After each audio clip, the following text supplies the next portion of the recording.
You're standing on a balcony, 7th floor, maybe 12th. The city is doing that thing cities do at dusk, going amber and loud and indifferent. You're fine. You're safe. Your hands are on the railing. And then, from absolutely nowhere, something in your skull whispers, "Jump." Not a voice exactly, more like a suggestion. A flicker, gone in half a second. And then you take a small step back, grip the railing a little tighter, and feel profoundly weird about yourself for the rest of the night. Maybe you don't tell anyone. Because what kind of person has that thought? What does it mean that your brain just did that? Here's what's wild. It probably means your survival instinct is working perfectly. And this video is going to explain exactly why your brain's most desperate attempt to keep you alive sounds, for one terrifying half second, exactly like a death wish. Stick around because the mechanism behind this is strange enough that knowing it will genuinely change how you experience high places forever. Let me plant you somewhere first. Picture a cliff edge. Not a balcony. Go older than that. Go back maybe 30,000–40,000 years to an ancestor who was absolutely your direct ancestor. Same genome, same wiring, standing on a limestone ridge above a valley. No railing, no safety architecture, no building codes, just an 800-foot drop and a pair of human feet that evolved for running on flat savanna. This person is scouting, or gathering, or has simply climbed somewhere they probably shouldn't have. The wind shifts. They look down, and something in their nervous system explodes. Not metaphorically. Their threat appraisal system fires a full alarm response in roughly 1/5 of a second. Faster than thought, faster than language. A tidal wave of neurochemical urgency with one message and one message only. Get back from the edge. Every muscle in their body is being told simultaneously to freeze and to retreat. Heart rate spikes. Grip tightens on whatever's nearby. Visual field narrows to the drop like a flashlight pointed at the worst possible thing. That signal is so loud, so overwhelming, that the conscious brain, which is only now catching up, a full half second behind, does something very human. It tries to make sense of the noise. And here is where it goes wrong. Before I tell you what actually happens in that half-second gap, I want to address the thing a significant portion of you are quietly thinking right now, because ignoring it would be intellectually cowardly, and this channel doesn't do that.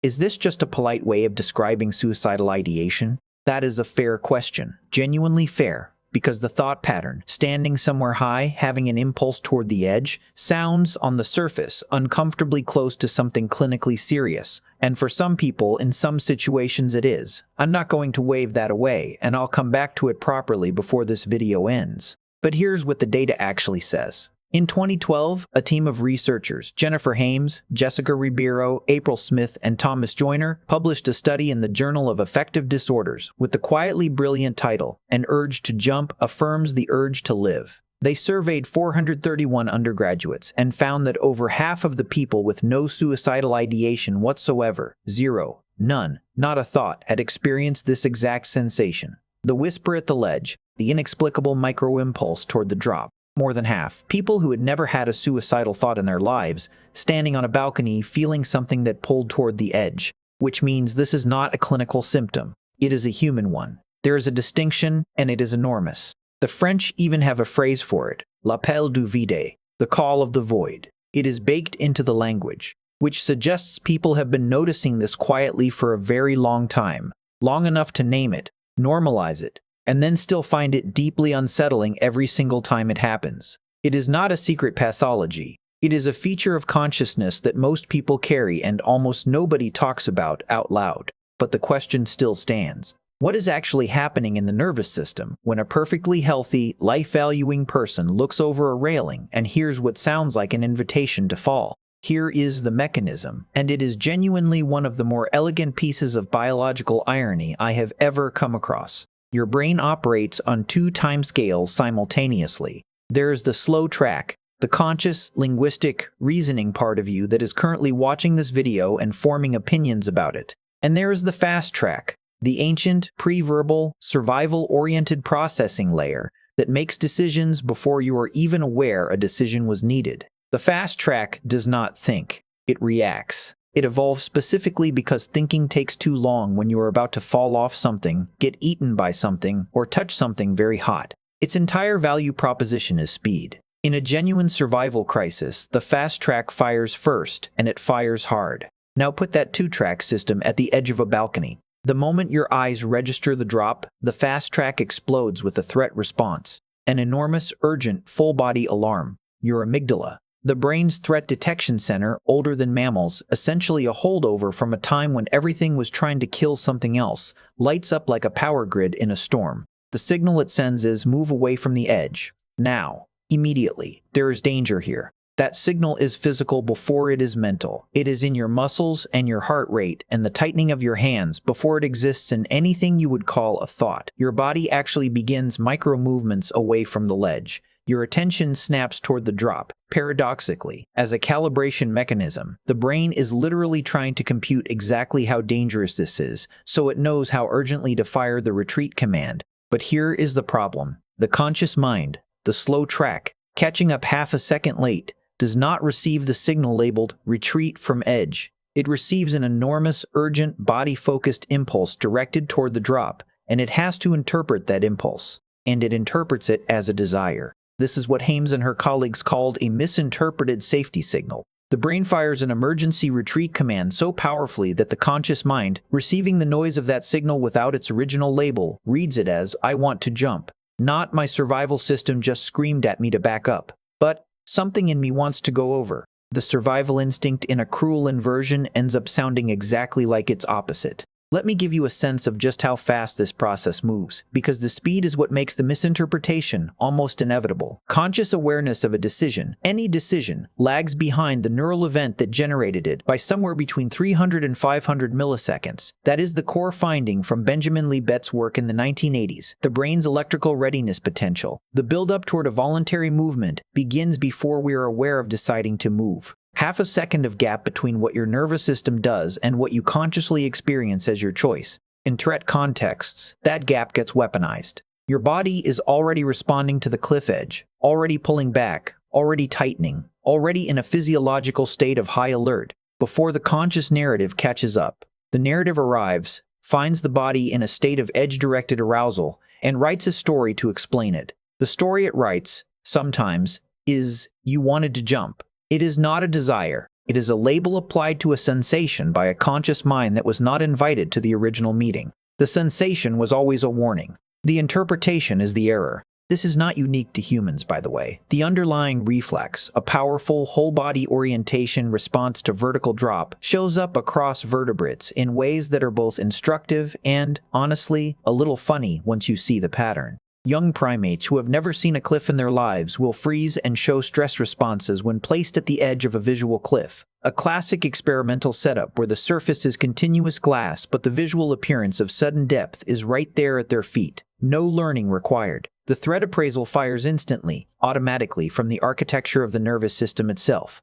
The wiring is so old that it predates the need for experience. Certain bird species show something called tonic immobility at perceived high drop situations, a kind of sudden, total freeze response that looks from the outside like the animal has simply stopped. It is not stopped. It is maxed out. The system is at full blast and the output is paralysis rather than movement, because paralysis is sometimes the correct cliff response. Don't move, assess, calculate the exit. What these animal cases show us is that the height threat response is ancient, old enough to predate the cognitive complexity that allows for misinterpretation. The misinterpretation is the human innovation. We are the only species sophisticated enough to hear our own survival signal and confuse it for its opposite, which is either impressive or deeply on brand, depending on your mood. Now, something important happened roughly 10 to 12,000 years ago that made this entire system increasingly awkward to live inside. For most of human evolutionary history,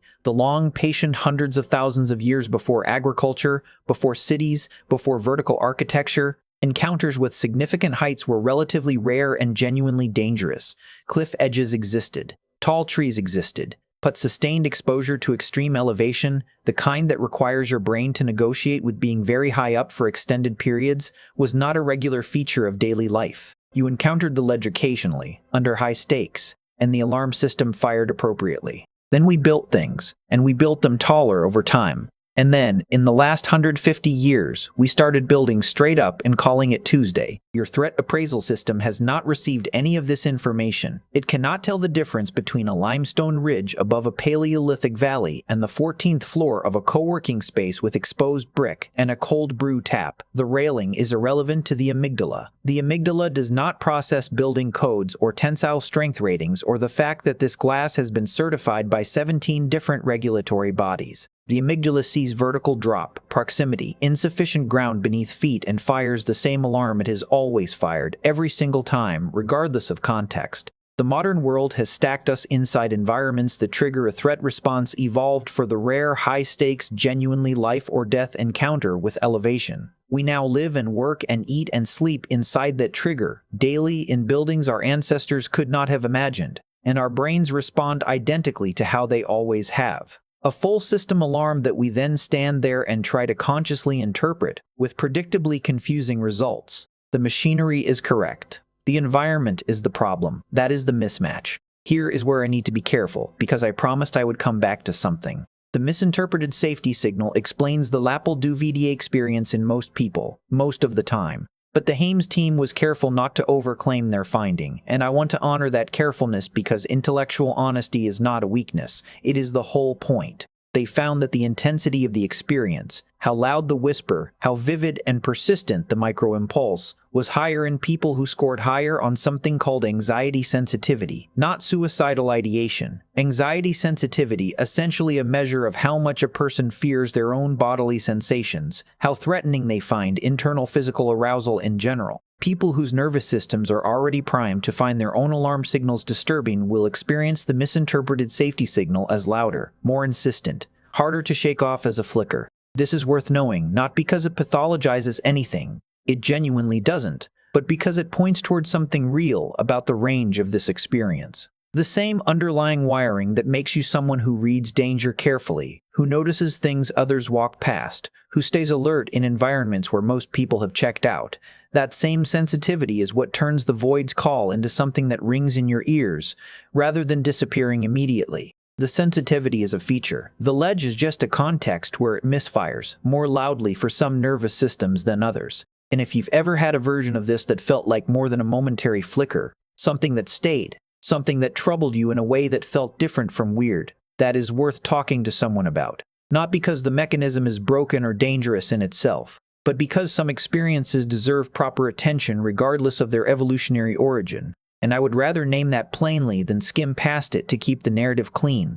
So here is where we land. You are standing on a balcony and your brain says jump. What actually happened is this: a threat detection system that has been running continuously in vertebrate nervous systems for hundreds of millions of years fired an enormous alarm signal in response to a genuine height stimulus. That signal arrived in your conscious mind half a second after it had already mobilized your body's retreat response. Your conscious mind, trying to make sense of the noise and finding itself inexplicably oriented toward the edge, applied the only story that seemed to fit. And the story it wrote was wrong. The call of the void is not a call toward death. It is an echo of a survival system so desperate to keep you alive that its scream can be misread as an invitation. Your brain is not betraying you at the ledge. It is fighting for you so hard, so fast, and so loudly that you cannot recognize it. That ancestor on the limestone ridge 30,000 years ago, the one who felt the exact same thing, the same impossible flicker at the edge of the same drop, stepped back, went home, passed those genes down through an unbroken line of people who all, at some point across deep time, heard the void call their name and chose the other direction.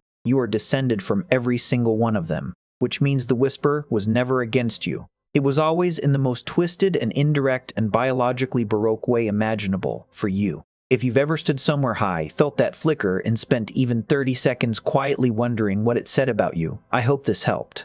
Drop an answer in the comments to this. Have you felt it? And when it happened, did it disturb you, or did it feel strange for a moment and then simply dissolve? I'm genuinely curious how the intensity varies across people, and I think the answers will be more interesting than almost anything I could say. And if you want to keep understanding why your brain and body do things that make absolutely no sense in the modern world, subscribe. We've got a lot more of this coming.